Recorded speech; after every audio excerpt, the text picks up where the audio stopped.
Hi ShellPoint, my name is Christy Skinner and I'm your Senior Director of Healthcare. As I'm preparing this edition of the Medical Minute, I'm reminded of how much we use our hands. Our hands, when impaired or even crippled by pain, can significantly impede our daily functioning. I will spend time today talking about the general anatomy of the hand, the primary ailments that cause pain and lack of function to our hands, and provide you with some options for relief that hopefully will help you gain back some mobility and lessen the limitations that you may be dealing with currently. It is no wonder our hands have the opportunity for aches, stiffness, or injury, as they are comprised of several bones, muscles, and ligaments that allow for a lot of movement and dexterity.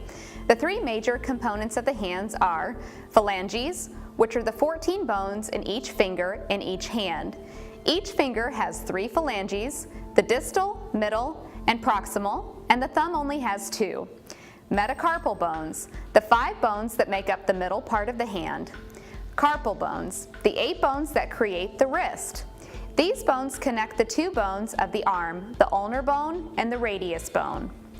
The most common hand problems that lead to pain and debilitation are arthritis, whether it be osteoarthritis or rheumatoid arthritis. Both are very painful and cycle through periods of inflammation. Carpal tunnel syndrome. There is a condition which the median nerve is compressed as it passes the carpal tunnel in the wrist. Since the median nerve provides sensory and motor function to the thumb and 3 middle fingers, the following symptoms may occur. Trouble gripping objects, pain or numbness in the hand, pins and needle feelings in the fingers, swollen feelings in the fingers, burning or tingling feelings in the fingers. Ganglion cysts. These are soft, fluid-filled cysts on the front or the back of the hands that can develop for no apparent reasons. These are benign, soft tissue tumors of the wrists and hands. Symptoms vary but are typically wrist pain that is aggravated with repetitious use, a slow-growing, localized swelling with mild aching and weakness in the wrist, an apparent cyst that is smooth, firm, round, and tender to the touch. Only when the cyst interferes with functionality of the hand is treatment usually necessary. Tendon problems. There are 2 major problems associated with your tendons, tendinitis and tenosynovitis. Tendonitis is the inflammation of the tendon and can affect any tendon, although most commonly seen in the wrists or fingers. Tenosynovitis is the inflammation of the lining of the tendon sheaths, which enclose the tendons. This is usually caused by strain, injury, or excessive exercise. Common tendon disorders are tennis elbow, characterized due to the pain along the back side of the elbow and the forearm. This is due to the damage to the tendons that bend the wrist backwards away from the palm. Golfer's elbow or baseball elbow. This is characterized by the pain from the elbow to the wrist or the palm side of the forearm. This is due to the damage to the tendons that bend the wrist toward the palm. Rotator cuff tendonitis. Inflammation of the shoulder capsule and related tendons. Trigger finger and thumb. Treatment. Treatment for most of these hand pain and related issues are similar. Some of them have specific treatment plans which your practitioner or specialist will discuss further with you. Here are some options for you. Splinting, injections or corticosteroids, NSAIDs or non-steroidal inflammatory drugs. Heat to loosen up hand stiffness. Cold is effective for hand pain that is a result from activity such as playing golf. Flexible gel pads or even frozen bag of peas work very well as it forms around the hand. Activity modification.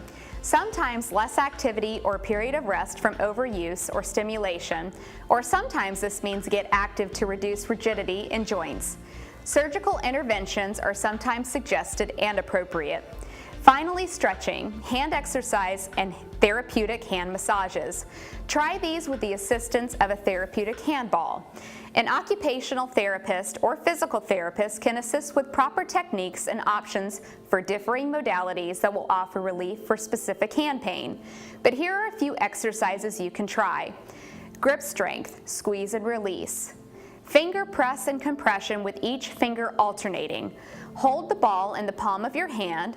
Press the pad of each finger one at a time on the ball. Hold for a second and relax the pressure.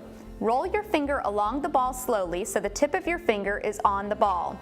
Press down with the tip of your finger and hold for a second, then release.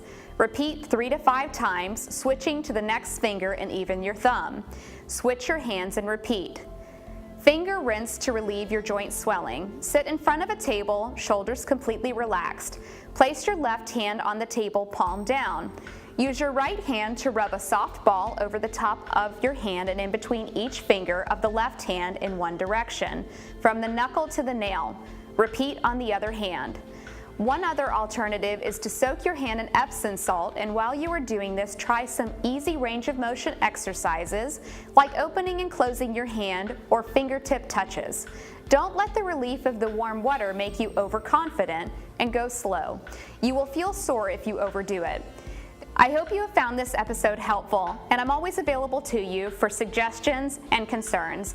Please feel free to reach out to me at christyskinner@shellpoint.org. Until next time, Shellpoint, stay healthy.